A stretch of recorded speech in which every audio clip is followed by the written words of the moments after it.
Here's the finish line. This is one responsive card, and this little native control changes the whole color system.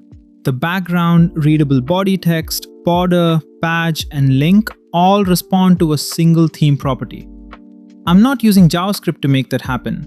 The conditional choices live directly in CSS with a dependable light appearance underneath. Next, let's give this result a semantic foundation.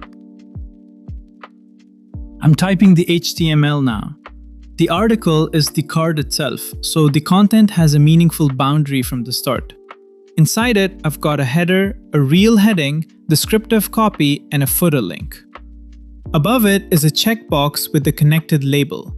That gives us a keyboard-ready control without pretending a decorative element is a button. The unchecked state means light, and checked will mean dark. Now, the markup is doing its job, so let's teach the styles how to react. Now I'm typing the CSS that makes the pattern work.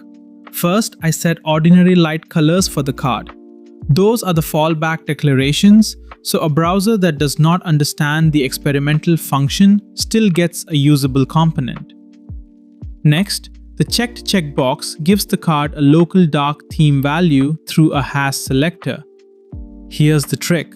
Each enhanced property uses the if function with a style query. When the theme value is dark, it selects the dark token. Otherwise, the else branch selects the light token. I repeat that focus decision for the border, badge, and link, then add a visible keyboard focus ring and a small screen layout adjustment. In a moment, we'll flip the control and inspect the result. Let's test it. I click the checkbox, and now watch what happens. The card turns dark, the border softens, and the text and interactive colors change together. The body pair is intentionally near white on near black here and near black on white in light mode, so the main copy clears Web Content Accessibility Guidelines AA contrast comfortably.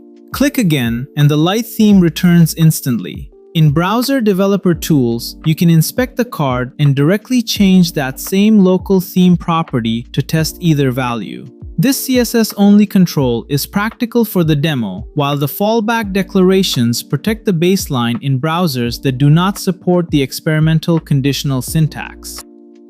Thanks for watching. You just built a responsive, theme-aware card where one custom property drives the background, text, border, badge, and control colors with the new CSS if function. If this helped, please like the video, subscribe, and leave your questions in the comments. And if you want to keep learning modern CSS, my Modern CSS book is available on Amazon in ebook and paperback. And the CodePen from this video is linked in the description below. See you in the next one.